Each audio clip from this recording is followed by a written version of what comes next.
Welcome to the Connects web chat at the U.S. State Department's Bureau for International Information Programs in Washington, D.C. My name is Allison Shapira, and I'll be our moderator today. I'm the president of Global Public Speaking, a company that teaches public speaking and presentation skills as a way to help people find their voice and their courage to speak. In today's web chat, we bring together two very important subjects: entrepreneurship and Black History Month in the United States, where we remember the history of African Americans and celebrate accomplishments in the Black community. In today's discussion, we'll learn about Black entrepreneurship in the U.S. and talk about how we can start our own businesses wherever we live. Our guest is Dr. Avis Jones DeWeaver, the president of Insight Unlimited, a DC-based consulting firm that helps organizations more effectively and efficiently realize their mission and impact the world. Avis is an accomplished scholar, writer, and public speaker, and she's an authority on race, gender, leadership development, and women's empowerment, that last topic being one close to my own heart. She's written extensively about issues of importance to women and the African American community. Before launching Insight, Avis held a number of important positions at the Governor's Office of Virginia, the Maryland State House of Representatives, and most recently, she was the executive director of the National Council of Negro Women. Avis, it is such a pleasure to have you here with us today. Great to be here. Could you tell us a little about your own work and then broaden it to discuss African American entrepreneurship in the United States, both its history and where we are today? Sure. As both the daughter of a lifelong entrepreneur and now the owner of my own consulting firm, I certainly get, from a very real and practical perspective, the power and potential that is inherent in entrepreneurship. My firm, for example, works very closely with organizations focused on addressing the policy needs of women and people of color. So in support of that work, I provide everything from the production of rigorous research to developing targeted communications and engagement strategies to assisting with advocacy support and more. And so I know at the end of the day, my business not only helps specific organizations that I serve, but in so doing, it also supports the efforts of those organizations in making a better world for us all. My story, though, is really just one small blip on the entire continuum of the Black entrepreneurial experience. In fact, I would say that there were Black entrepreneurs in the Americas even before there was an America. Africans were among the world's earliest explorers to travel the Atlantic Ocean, seeking to trade their goods and materials with the world's markets. And even if one were to specifically examine the history of this nation, Black entrepreneurs have been here from the very beginning, some excelling in spite of the institution of slavery. Take, for example, the case of Clara Brown, born a slave. She had her husband and all of her children sold away from her, but ultimately gained her freedom at the age of 50. She then moved west, started a successful laundry business, bought real estate, and eventually became a part of the gold rush. Ultimately, she was able to use her wealth to search for one for her family, one of which she was finally able to locate after decades of separation. Wow. There are also numerous examples of those who use their skills and abilities to, in today's terminology, freelance, in order to earn enough money to buy their own freedom and that of their loved ones. Beyond the slave experience, though, there are several other examples of notable Black entrepreneurs in our history. One of the most famous ones that come to mind is Madam C.J. Walker, the first woman of any race to become a millionaire in the United States. Wow. There's also Frederick Douglass, who most of us know as a famous abolitionist and advisor to President Lincoln, but he also was a businessman who owned his own newspaper and invested widely in real estate. In addition, there's Elijah McCoy, whose inventions were so well respected that he became the namesake of the popular saying, "the real McCoy," a phrase that we often use here in America when we speak of something that's original and of top quality. Even today, entrepreneurship remains a very vibrant aspect of the Black community. Black-owned businesses are now growing faster in both number and sales than all other businesses in America. So much so that we now have an estimated 2.3 million Black-owned businesses throughout the nation, generating $158 billion in revenue annually. Especially inspiring to me is the fact that fully half of those businesses are owned by Black women. So we have quite an exciting story to tell, and I look forward to talking with you more about it today. That's fantastic. Thank you so much for sharing that. Sure. We have some questions coming in from our online audience. We have a question from Talha Yassin Tetbirt from Algiers. Do you think that Black Americans have the same opportunities as other Americans? That's a very good question. I would say that African Americans, we have definitely made significant progress over the years.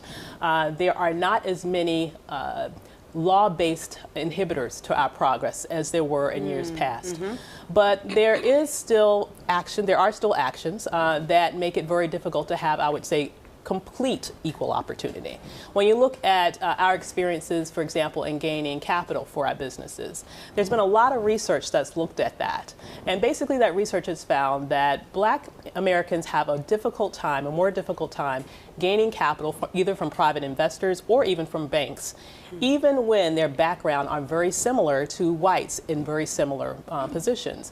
And so that lack of access to capital really makes it very difficult for us to start our businesses on the same level and to grow our businesses as fast as they probably should be growing. For someone wanting to start their own business but without sufficient capital, what suggestions do you have? That's a good question. There are a couple of different things that you can do. I know that one, for example, I would not suggest, but a lot of people, for example, rely on credit cards. I would not suggest that because you pay very, very high interest rates. Another way that you can do it is to rely on your own personal savings. So maybe over time, put a little bit aside and grow your business individually. You can also rely on loans from family and friends, people that you know personally who believe in you and believe in your vision. Take the time to develop a business plan. Talk with them about what you expect your business to do and how long it will take for it to become profitable. You know, if they are people who believe in you, believe in your vision, you might be able to convince them to invest in you, and investing in you, they will be investing in your business. So there are other ways that you can get around sort of a hindrance in terms of access to formal areas of capital to sort of tap into your own networks to make sure that you can still make your dream a reality. And how about online tools like Kickstarter or other ways to raise money? That is an excellent, I mean, what's happening right now in the virtual world is awesome. So GoFundMe, Kickstarter accounts, all of those are really very creative ways that you can make that initial sort of praise about what your idea is, what your thought is in terms of making your business very useful. That's something that you can now network not just to the friends that you might have physically in your life that you can see and touch every day, but you can make that same appeal over the internet and literally have people around the world invest in your dream. Right, people you've never even met, but who believe in your vision. Exactly. That's amazing. Great. We have another question from Hago Louadi in Algiers. Do you have any general advice for those of us looking to start as entrepreneurs? Yes. You know, to me, I believe that what makes the most, special and successful entrepreneurs are those people who have a passion about something in particular, and then you follow that passion to where your dream lands you in terms of making your passion into an actual business. So for example, for me, I've always been very passionate about social justice issues. I've spent most of my career working in the women's rights and civil rights communities, and that's really where I've positioned most of my background. But that experience allowed me to create relationships with various organizations, create relationships with governmental institutions, and over time I saw where there were areas where I thought they were maybe some areas that I could provide a specific service that would be helpful, that I could sort of broaden my skill set, not just for the particular organization that I was employed with at the time, but could help other organizations improve their outcomes as well. So I saw that opportunity and I turned my passion into a business. And that's what I would suggest for anyone. If you're passionate about something, figure out where there's a need, where there's a niche that you can fill, and then fill it. Right, especially since there's so many rocky starts to businesses and to entrepreneurship that if you don't have that passion, it makes it hard to stick with it throughout all the turmoil and the change that it goes through. Exactly. It's never a straight ascent. So you have to be personally invested in your dream enough so that you will stick with it even in the difficult times. Absolutely. Great. Amon Kabango from Malawi would like to ask, what government policies in the U.S. enhance the culture of entrepreneurship And what are the sources of micro-business financing? You know, there are a lot of resources available to individuals in the U.S. if you're really interested in starting your own businesses. The Small Business Administration, for example, provides a lot of free information to people to help them get the training that they need, help them hash out their thoughts, connect them with other people, help them develop a business plan, connect them with areas where they might want to consider in terms of possibly raising funding for their business. So just that access to information, I think, is invaluable. In terms of micro business funding, you know, there is not as much of that. There may be some, but not as much of that in a formal way in the U.S. I know that it's very big internationally, and I think that it's very important, particularly in emerging economies. There's been a lot of research that talks about how much that pays back to those countries, particularly when you're investing in a woman-led business. 90% of that money that women receive, ultimately, their profits actually go back to their families or their communities. So they are very, very good stewards of that money, and they use it to grow their businesses, not only to better their own lives, but to better the lives of their families and their entire community. So to me, there's really very few investments that's better than the investment in a dream, especially when that dream is held by a woman. Fantastic. What tools should a young person develop to position themselves towards becoming an entrepreneur? That's a very good question. I think that one of the things that I would suggest that young people do is do as much reading as you can and learning about what exactly it would take to develop a business. You know, there are certain skills that you can develop around a particular area that you're interested in, but then there are also basic skills just around running your own business that you need to make sure that you are aware of. So you need to understand how to manage money, how to manage your inventory if your business requires inventory, how to write a business plan. You know, all those sorts of things I would suggest. So the biggest thing I would say is get a hold to as much training or as many books as you can on business. And then not only develop your expertise in your area that you want to focus on, but also invest the time to understand specifically how to run a business, because it's not just as simple as just doing what you like. You need to do what you like and be profitable at the same time. Right. And you have to do your homework, do your research, and prepare. Exactly. And great advice. Can you talk more about the role the organizations you work with play in helping Black entrepreneurs? Sure. So, I mean, a lot of the organizations that I work with do provide information to individuals, and so, and that may seem very basic, but that's very much needed. Oftentimes, people do have a dream, they have a passion, they have a desire to do something, and that's very important, as I mentioned before, to have that be your foundation for whatever you choose to start your business endeavor in. But that's not enough on its own. You really need to understand what opportunities are out there for you to sort of learn how to grow your business in a sound and smart manner so that you become as profitable as soon as possible. Another asset that organizations provide are networking opportunities. One of the things I think that's probably most challenging for individuals once they become entrepreneurs is finding that next potential client, finding that next potential customer. And you're always looking for that. You're always looking for that. I mean, you can never let that run out. Right. That's your fish. You need to still be able to fish tomorrow. And so in order to do that, you need to broaden your network. So providing networking opportunities where you can meet people and find out where you might be able to make those connections that could lead you to your next customer, to lead you to your next contracts, lead you to your next income source. The need for that never runs out. How specifically did you get started as a consultant? You know, it started basically eventually. I mentioned earlier that my father was an entrepreneur, and so I grew up seeing someone who understood the importance of business, and I was always very proud of him. Through his business, he was able to employ all of his brothers. He took care of his mother for the rest of her life. So, and I always thought of it that he not only was the rock for my family financially, he basically supported all of these families. So I always understood the importance of entrepreneurship. And even though I had a passion for social justice, in the back of my mind, it was always a dream of mine to own my own business one day. And as I developed in my career and brought in my skill set and brought in my network, I began to understand where there were some needs that I felt were not being tapped into, or that maybe I could add some assistance with, given my skill sets and my networks and my abilities. And so basically it started out by connecting with individuals and saying, you know, there is a need there, I can help you with that. And that basically snowballs. So you start one at a time and build it. And, you know, it's almost like if you build it, they will come, but you have to go and get them. Absolutely. Now that's interesting. You mentioned your father had a business where he employed his siblings. Yes. And I've heard pros and cons about working with family. And so I'm wondering if you could touch upon how he was able to be effective. Yeah, you know, I'm so proud of him. My father's story is such an amazing one because he grew up in the Jim Crow South system here in America when things were even much more difficult for African Americans than they are now in this country. And so his opportunities were very limited. In fact, he as a child, his family were sharecroppers. And what that means in that system was that his family were farmers. They did not own the land at that time that they farmed, and they only got a very, very small portion of the earnings that they frankly should have gotten through that system. And his father, unfortunately, passed away when my dad was 14. He was the oldest of 8 children, and so from that day, he worked.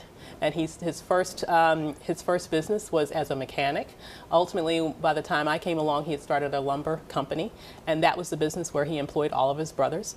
And it seemed to work, you know, really well. They got along really well.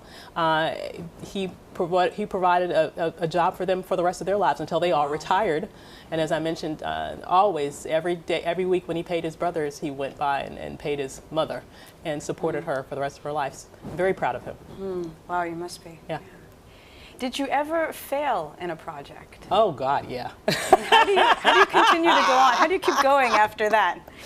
Well, I will say, failures to me are never, though, truly failures. They're not the end of the story. There is always a lesson to be learned in something that maybe I would rather characterize it as something that probably did not turn out in the way that you had originally envisioned. That's how you put it. Of course, you spin it however you Exactly, that's how you spin it. Because, you know, no one is perfect. No one has a life where you absolutely get to the top on the very first time you try on everything. The difference between people who are successful and people who are less successful than they could be is the ability to get back up and do it again and keep trying. So to me, there is always a lesson to be learned from something that does not turn out in the way that you had originally believed that it was going to. The trick is to learn that lesson and then apply those lessons the next time around. And you'll be better the next time you try. Right, absolutely. This question is a little specific, but a viewer would like to know, what advice do you have for someone who wants to develop a consumer market for export of Brazilian handcraft made by dwellers of a favela community in Rio de Janeiro? Oh, wow. I love that question. And I wish I could go to Brazil to see myself. Maybe you need to be hired as a consultant. I would love in order to help this project. That is on my bucket list, to make it to Brazil one day. That's actually an excellent question. And I'm just going to sort of mirror that to some experience that I've had with working with women in Tanzania who have handcrafts that they have sold internationally. And what I've found is that they have partnered with outside organizations that act as their distributors. So I would suggest, if you have access to opportunity to take pictures of your materials that you want to sell and get some help in developing a website so that you can then market your goods to the world on an individual basis. So there are a couple of different ways that you can go. So basically I'm saying that see if you can determine if there are any partnership opportunities with organizations out there that distribute goods made from handcrafted goods from various areas of the world. There are lots of businesses that do that. I would suggest maybe even going to your local U.S. embassy, because oftentimes they collect information that's very helpful to entrepreneurs, and they might be able to help you connect with a private company that might have some sort of, or even individual entrepreneurs that might have some sort of partnership needs in order to have goods that they want to sell to their customers. And once again, a second suggestion is maybe to see if you can develop some sort of website where you can sell directly as well. And maybe you can even do them both. The two do not necessarily need to be mutually exclusive. Right. It's great to see how many lessons from one country can be applied to another country. And Exactly. especially as you're starting your business, to realize that you're not coming up with all of these answers yourself, that there are people out there who have done this, who have failed, who have succeeded, and you can learn from them. Definitely.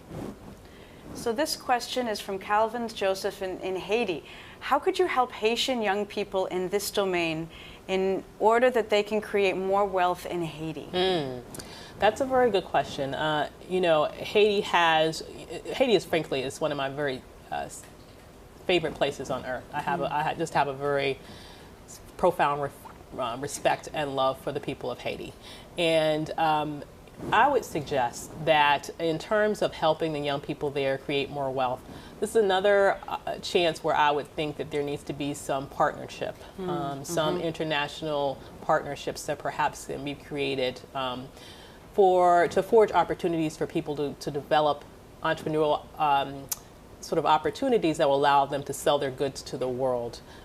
That's what I would suggest. So if there are any sort of organizations that you can connect with, I would suggest you go online and take a look at various organizations and see where they might be able to connect you with individuals that want to specifically focus on helping Haitians. I know in America, for example, there is a very, very, very strong Haitian American community here that oftentimes reinvest in their home country. If there's any way to connect even with Haitian American groups that can provide some support, some information, some financial backing to a specific idea that you have, I am just very confident that you can find some help with that specific community. Great, great. We touched on this a little earlier, but where can viewers find more resources online on how to find more networking opportunities?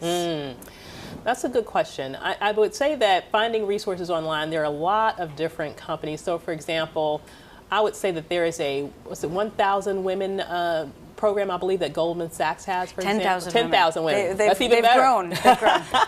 So they invest.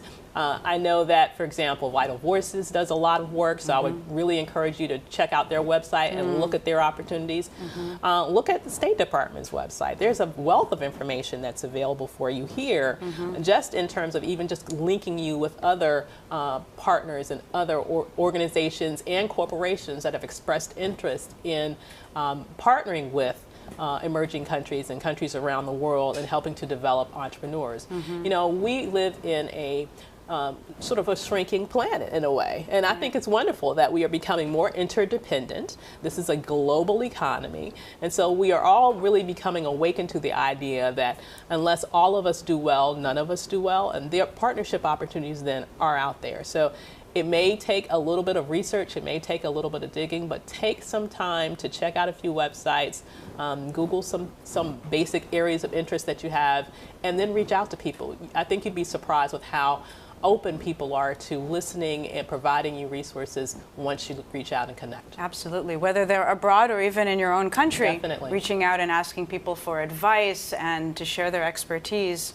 Right. And always recognizing that as an entrepreneur, you're always on. Exactly. You're always selling, representing your product, your vision, your services, and so you never know, random conversations with people on an airplane or on some other form of transportation, you could be sitting next to your next investor or client. That's right, and being prepared with those opportunities. So for example, always have business cards available. Always, right. If you are able to have some sort of visual platform on the internet, that's great. For example, a website, but even if you don't have a website, make sure you have Twitter, make sure you have Facebook, some way that people can find you and connect with you and maintain relationships with you over time is very helpful.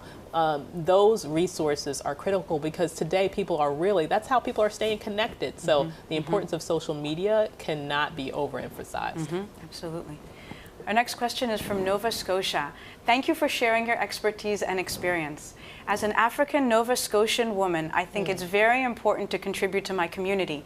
Do you have any tips on the right mix of giving to community and profiting from work done with and on behalf of community? Wow. Great question. That is a great question. And it's wonderful to see that you have such a just such a very special heart to be thinking about giving at the same time that you're thinking about growing your business and being profitable. Wish I could replicate that a billion times. Right. My best suggestion is there are a couple of different ways that you can give back. Not all of it entails giving back monetarily. That's important, sure. You might want to do that. Maybe you might want to set aside a little bit of your profits that you might want to donate. But in addition, you can give back by giving information, by going out and meeting with young people, by making sure that people understand that you're accessible, and if they have questions that you're willing to spend some time and answer. So when we think of giving back, although giving back monetarily, that's normally the first thing that comes to mind, and I'm not going to say that isn't important. If you can afford it, that's fine to do. But don't think that that's the only way that you can give back. Sometimes it's even more valuable for people to have a little bit of your time, a little bit of your wisdom, a little bit of your knowledge. That goes a lot further than even if you're giving them some monetary donations. Right, and giving back as a mentor to people in the community can be even more valuable. That's so critical, and our young people are really wanting that.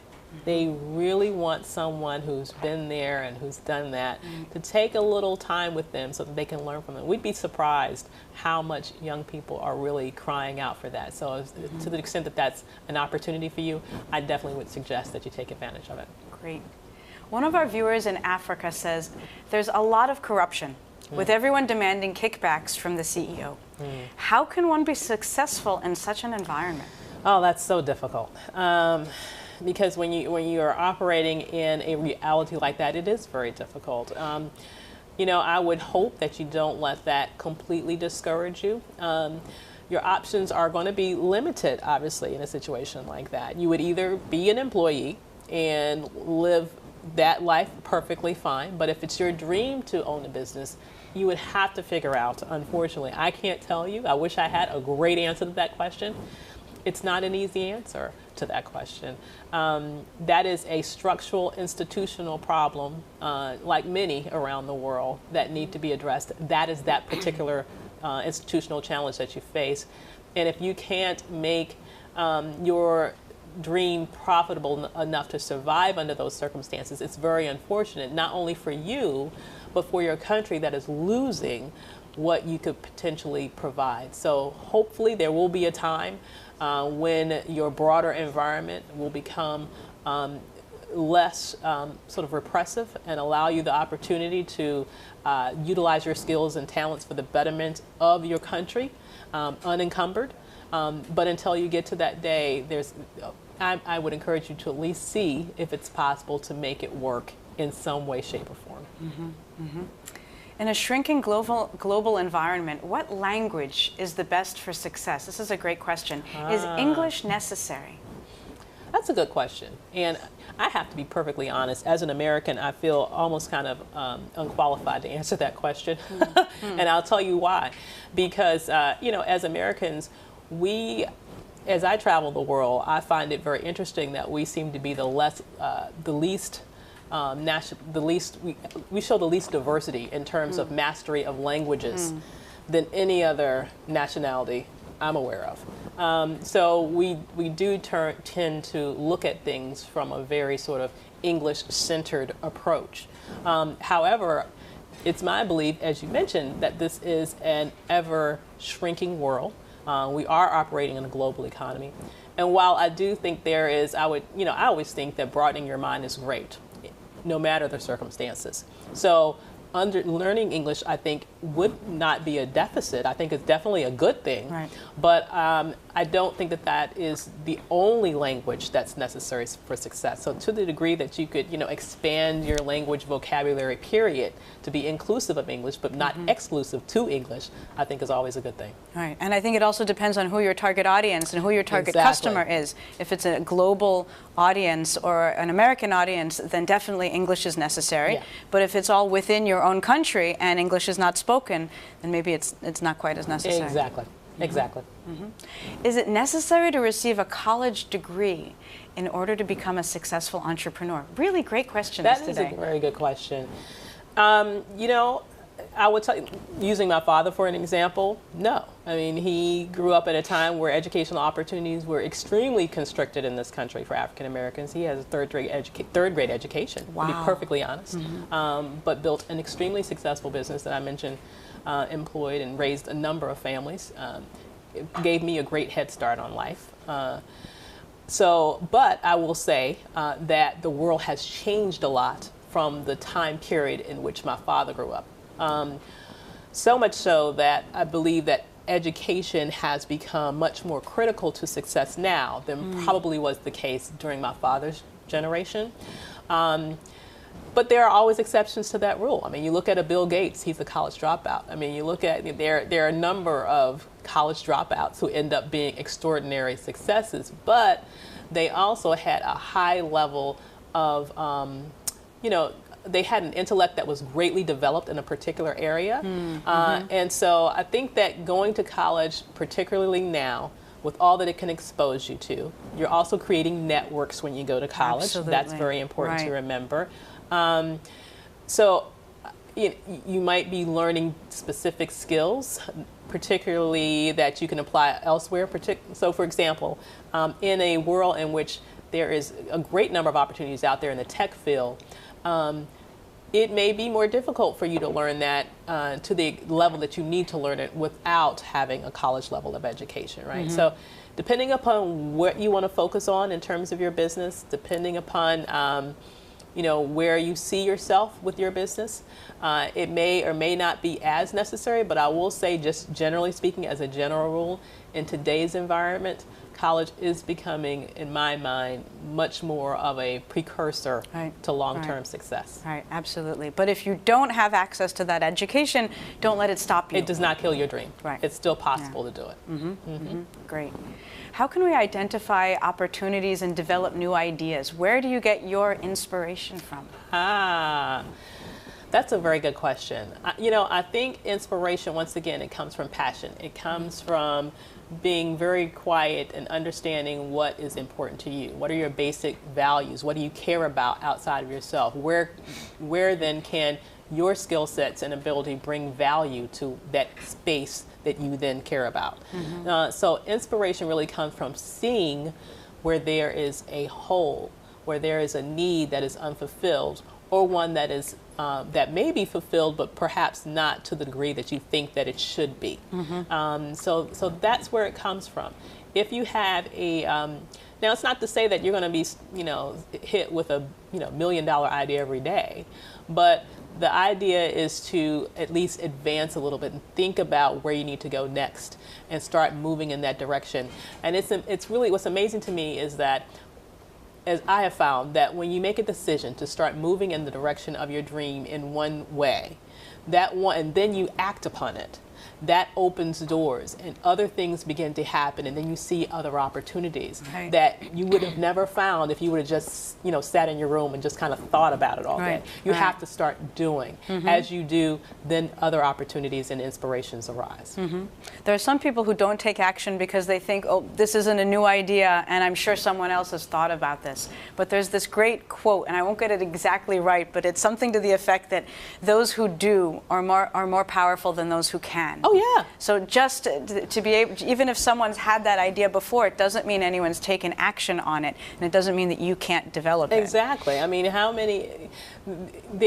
let's be honest, there are very few ideas that are left that have not ever been thought of by anybody. Right. So, to think that you would, why even consider that as the goal?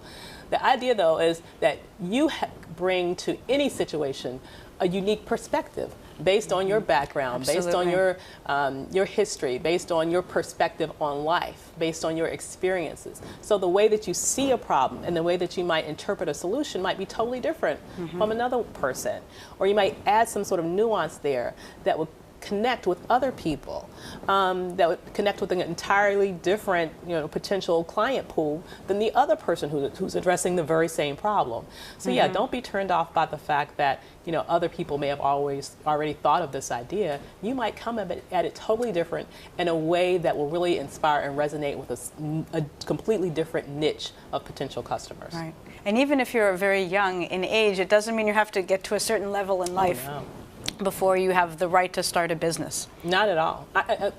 Especially now with so much going on online, you know, with all the app developments and all of these other things. You know, it's, to me, in many ways, it's young people who are really, to me, some of the biggest innovators. So, and I think a lot of that's because they're not yet inhibited by this idea that I can't. Right. I've tried it already. It didn't work. Exactly. Right. They just do.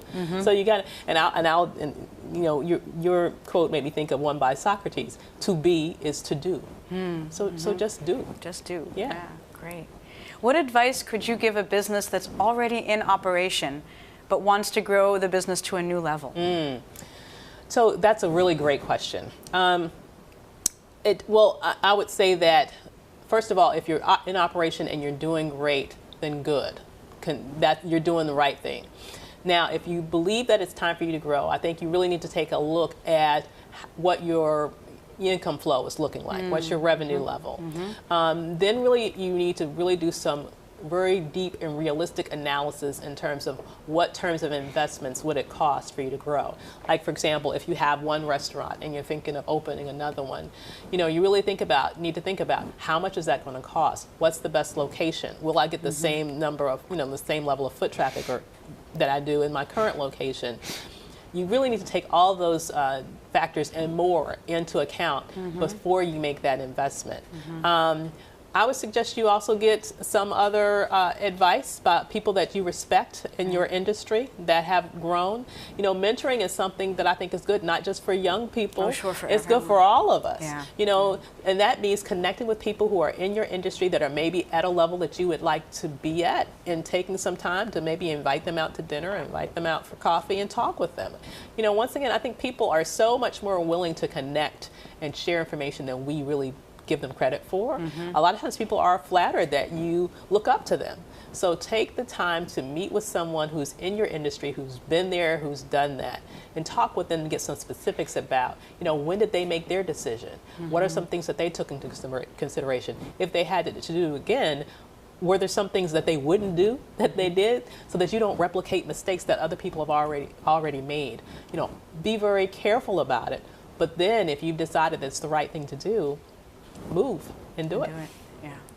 Giovanni Rocca in Rio de Janeiro would like to know, how would you go about turning an educational leadership program developed for young people into a self-sustainable or even profitable initiative? Oh, that's such a good question. Great questions today. I especially love that because I'm writing a book now on leadership. And so, which you should all buy when it's out. So I'm really excited about that. And I'm so glad that you're doing it because it's so necessary. So I'm wondering, you said how to make it profitable. So I'm wondering what you're doing now. It could be that you are donating your time and providing the service pro bono to young people. You know, you're not charging them, you're just providing this training. You might want to think about what organizations you could partner with and offer your services to them, you know, as a subcontractor. Oh, great. You know, maybe they can expand the pool of people that you have access to, but that organization can then pay you for that work. You might also want to consider to see what grants might be out there. If there are any sort of foundations or any broader organizations or even corporations that have grants around this type of work.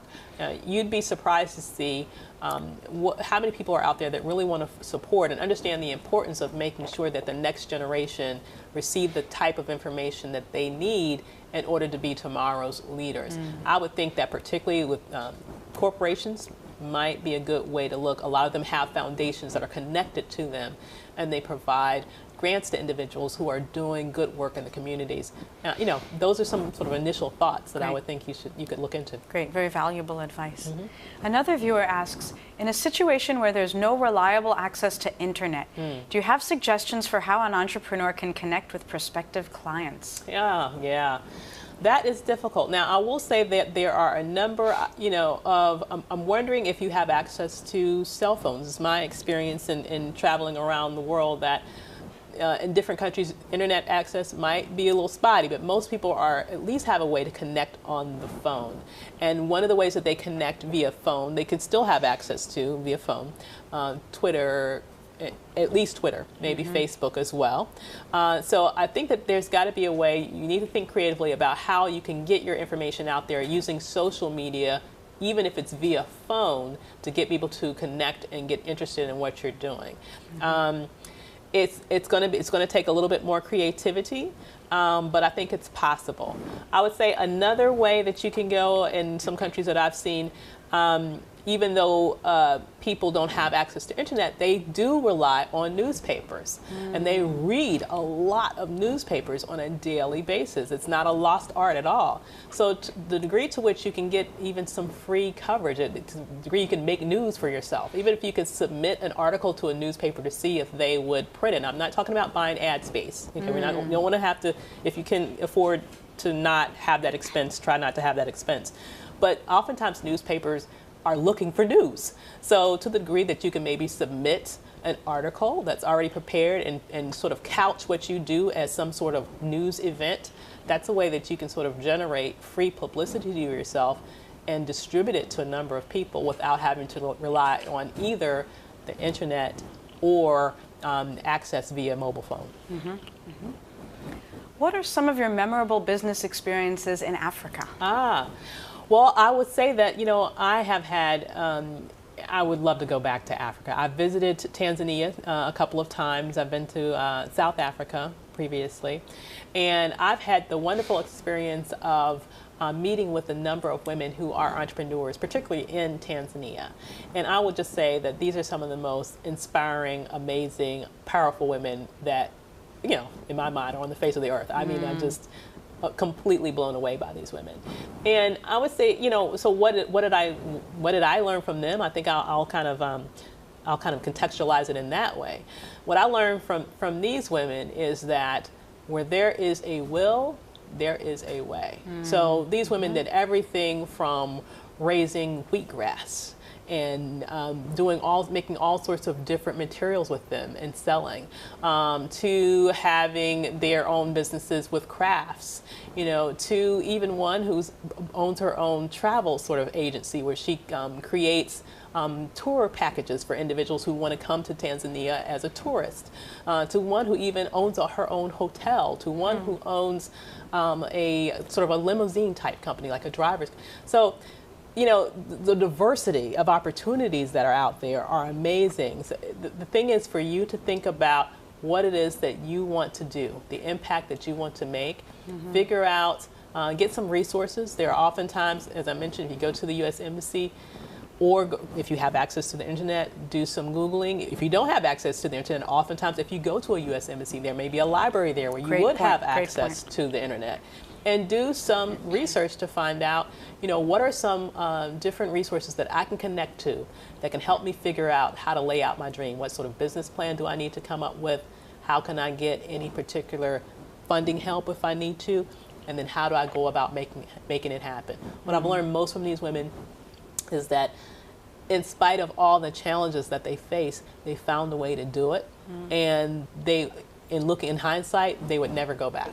Wow. They're just amazing. Very inspiring.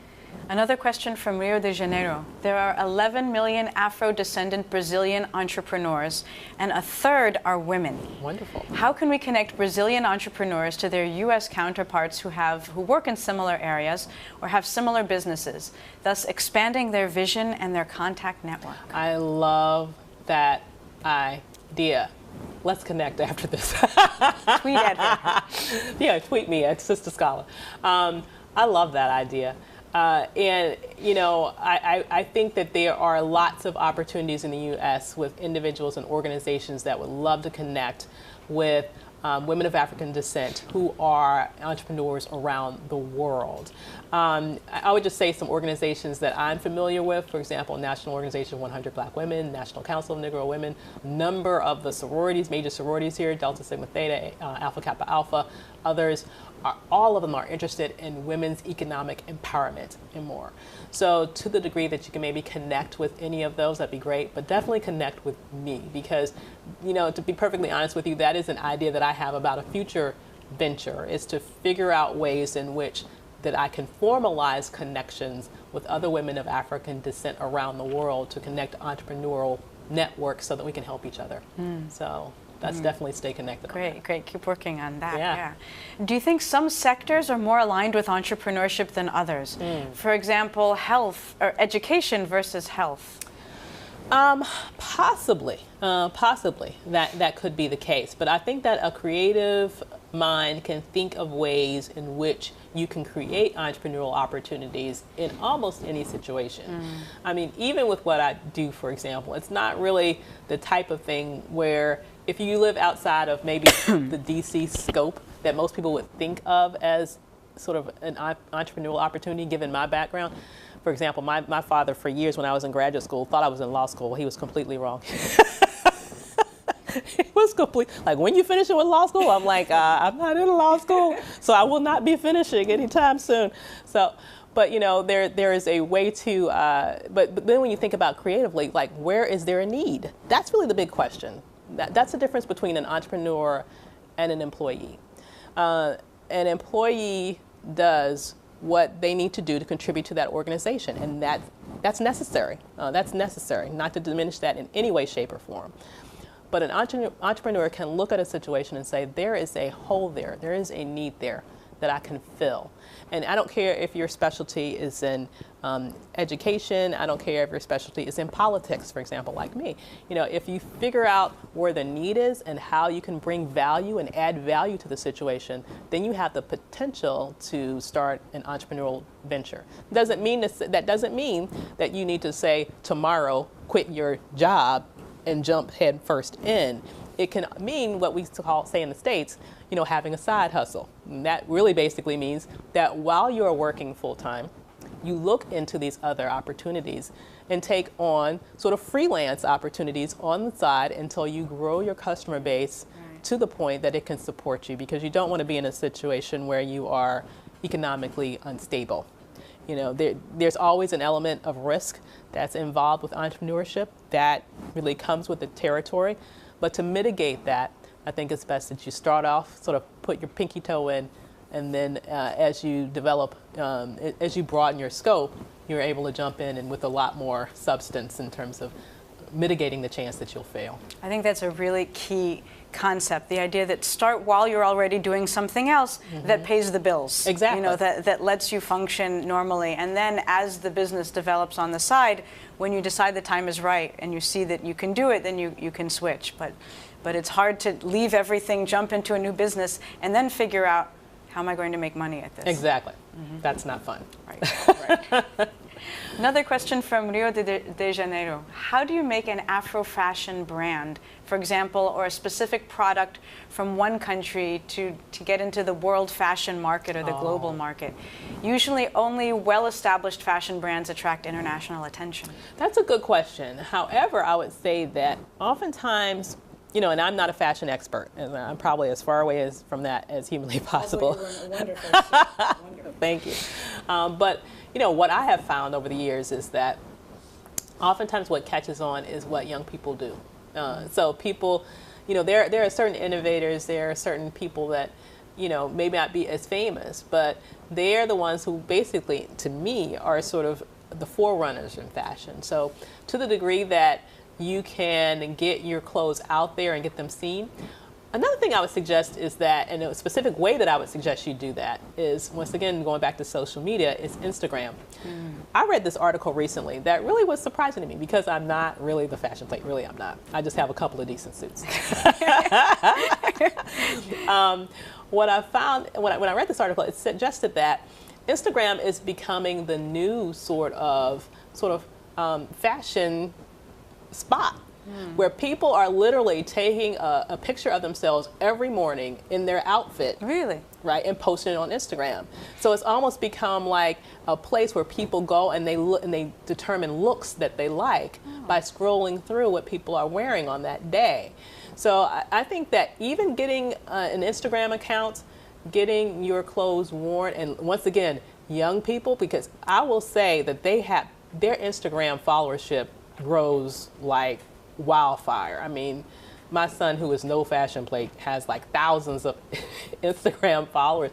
I don't know how it happens so fast for them. You know, it seems like as adults we have to work to get followers. But to the degree that you can get your clothes on sort of the cool kids so to speak, and have them take pictures of themselves in your clothes on Instagram on a regular basis, you'd be surprised. People will be asking them, where'd you get that from? What is that?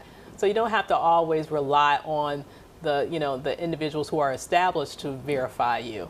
Once you make enough noise in that space, people will come looking for you. Great advice.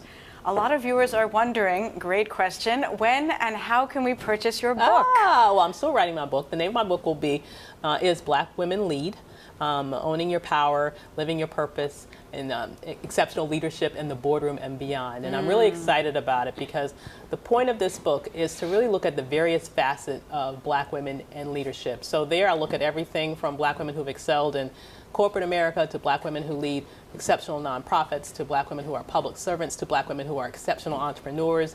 And over the course of this process, I'm interviewing 50 women around the country who are just doing some amazing things in all those fields, distilling that information to sort of give it out, put it out there to say, this is what we can learn from women who have met with exceptional success in all of these areas. So stay tuned, follow me on Twitter. I'll let you know when it comes out, but most likely won't be coming out until, I would say, late fall, early winter of December 15, I'm sorry, of 2015. December. So it will be coming out, but I'm very excited about it, and I hope you do support it. Yeah, it must be an inspirational process to interview all those women and learn from them. It's been wonderful. It's been wonderful.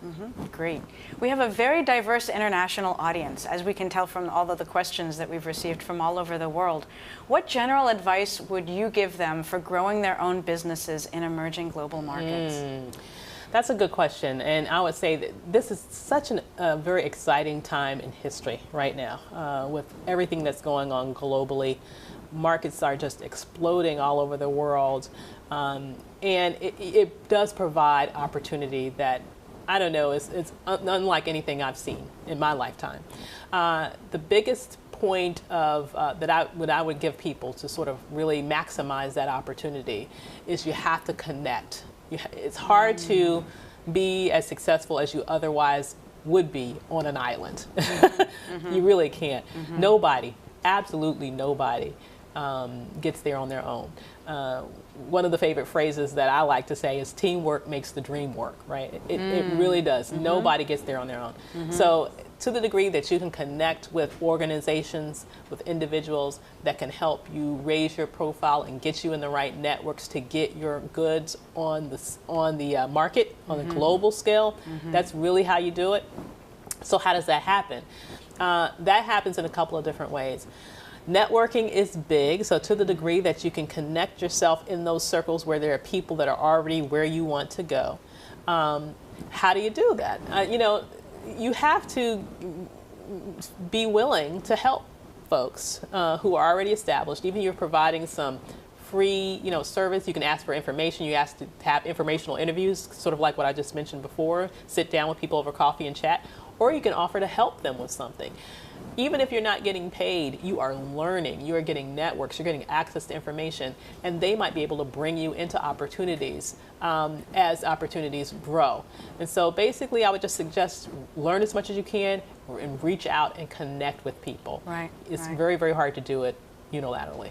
A lot of people feel uncomfortable with networking because they feel like there's something false or inauthentic, or they don't like asking for help, when really networking at its most pure is connecting and building relationships with other people that are mutually beneficial. You're learning from that person is learning from you. Exactly. And if you're passionate about what you want to do and you share that passion with others and ask for their advice on how to grow it, then it's the most powerful tool that you can have. Exactly. Yeah. Exactly. Yeah.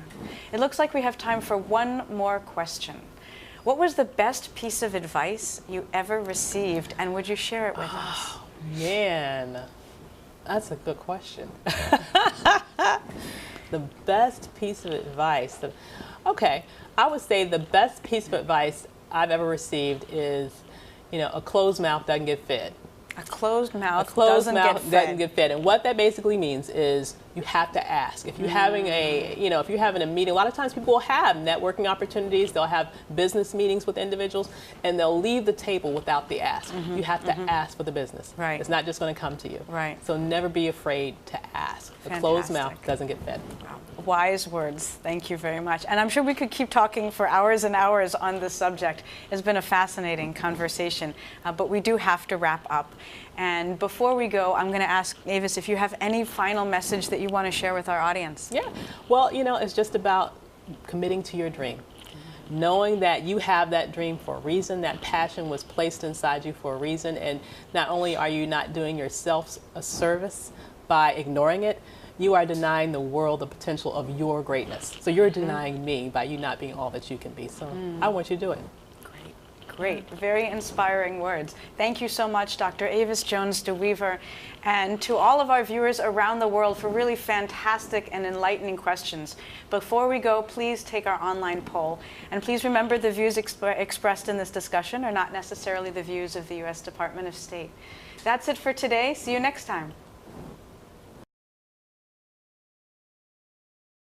This program has been brought to you by Connex.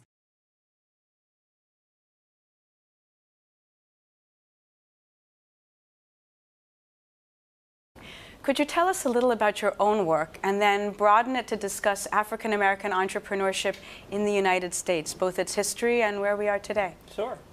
As both the daughter of a lifelong entrepreneur and now the owner of my own consulting firm, I certainly get, from a very real and practical perspective, the power and potential that is inherent in entrepreneurship. My firm, for example, works very closely with organizations focused on addressing the policy needs of women and people of color. So in support of that work, I provide everything from the production of rigorous research to developing targeted communications and engagement strategies to assisting with advocacy support and more.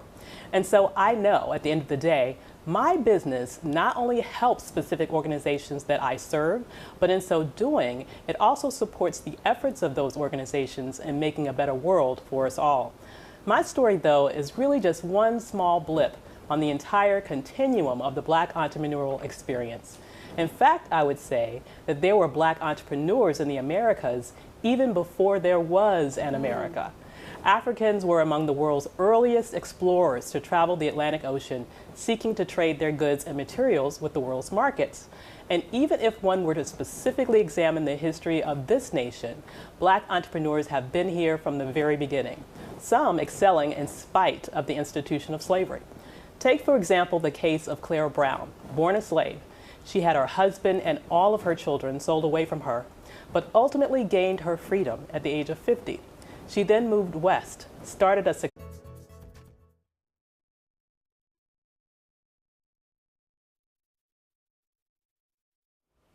Welcome to the Connex web chat at the U.S. State Department's Bureau for International Information Programs in Washington, D.C. My name is Allison Shapira, and I'll be our moderator today. I'm the president of Global Public Speaking, a company that teaches public speaking and presentation skills as a way to help people find their voice and their courage to speak. In today's web chat, we bring together two very important subjects, entrepreneurship and Black History Month in the United States, where we remember the history of African Americans and celebrate accomplishments in the Black community. In today's discussion, we'll learn about Black entrepreneurship in the U.S.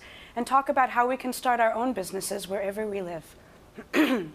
Our guest is Dr. Avis Jones de Wever, the president of Insight Unlimited, a DC-based consulting firm that helps organizations more effectively and efficiently realize their mission and impact the world. Avis is an accomplished scholar, writer, and public speaker, and she's an authority on race, gender, leadership development, and women's empowerment, that last topic being one close to my own heart. She's written extensively about issues of importance to women and the African American community. Before launching Insight, Avis held a number of important positions at the Governor's Office of Virginia, the Maryland State House of Representatives, and most recently, she was the Executive Director of the National Council of Negro Women. Avis, it is such a pleasure to have you here with us today. Great to be here. side and grow your business individually. You can also rely on loans from family and friends, people that you know personally who believe in you and believe in your vision. Take the time to develop a business plan. Talk with them about what you expect your business to do and how long it will take for it to become profitable. You know, if they are people who believe in you, believe in your vision, you might be able to convince them to invest in you, and investing in you, they will be investing in your business. So there are other ways that you can get around sort of a hindrance in terms of access to formal areas of capital, to sort of tap into your own networks to make sure that you can still make your dream a reality. And how about online tools like Kickstarter or other ways to raise money? That is an excellent, I mean, what's happening right now in the virtual world is awesome. So GoFundMe, Kickstarter accounts, all of those are really very creative ways that you can make that initial sort of praise about what your idea is, what your thought is in terms of making your business very useful. That's something that you can now network not just to the friends that you might have physically in your life that you can see and touch every day, but you can make that same appeal over the internet and literally have people around the world invest in your dream. Right, people you've never even met, but who believe in your vision. Exactly. That's amazing. Great. We have another question from Hago Louadi in Algiers. Do you have any general advice for those of us looking to start as entrepreneurs? Yes. You know, to me, I believe that what makes the most, special and successful entrepreneurs are those people who have a passion about something in particular, and then you follow that successful laundry business, bought real estate, and eventually became a part of the gold rush. Ultimately, she was able to use her wealth to search for one for her family, one of which she was finally able to locate after decades of separation. Wow. There are also numerous examples of those who use their skills and abilities to, in today's terminology, freelance, in order to earn enough money to buy their own freedom and that of their loved ones. Beyond the slave experience, though, there are several other examples of notable Black entrepreneurs in our history. One of the most famous ones that come to mind is Madam C.J. Walker, the first woman of any race to become a millionaire in the United States. Wow. There's also Frederick Douglass, who most of us know as a famous abolitionist and advisor to President Lincoln, but he also was a businessman who owned his own newspaper and invested widely in real estate. In addition, there's Elijah McCoy, whose inventions were so well respected that he became the namesake of the popular saying, "the real McCoy," a phrase that we often use here in America when we speak of something that's original and of top quality. Even today, entrepreneurship remains a very vibrant aspect of the Black community. Black-owned businesses are now growing faster in both number and sales than all other businesses in America. So much so that we now have an estimated 2.3 million Black-owned businesses throughout the nation, generating $158 billion in revenue annually. Especially inspiring to me is the fact that fully half of those businesses are owned by Black women. So we have quite an exciting story to tell, and I look forward to talking with you more about it today. That's fantastic. Thank you so much for sharing that. Sure.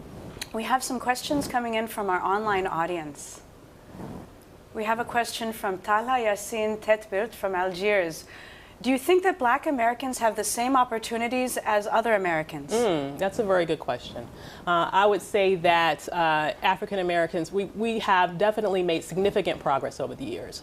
There are not as many law-based inhibitors to our progress as there were in years past. But there is still action, there are still actions that make it very difficult to have, I would say, complete equal opportunity. When you look at our experiences, for example, in gaining capital for our businesses, there's been a lot of research that's looked at that. And basically that research has found that Black Americans have a more difficult time gaining capital either from private investors or even from banks, even when their background are very similar to whites in very similar positions. And so that lack of access to capital really makes it very difficult for us to start our businesses on the same level and to grow our businesses as fast as they probably should be growing. For someone wanting to start their own business but without sufficient capital, what suggestions do you have? That's a good question. There are a couple of different things that you can do. I know that one, for example, I would not suggest, but a lot of people, for example, rely on credit cards. I would not suggest that because you pay very, very high interest rates. Another way that you can do it is to rely on your own personal savings. So maybe over time, put a little bit of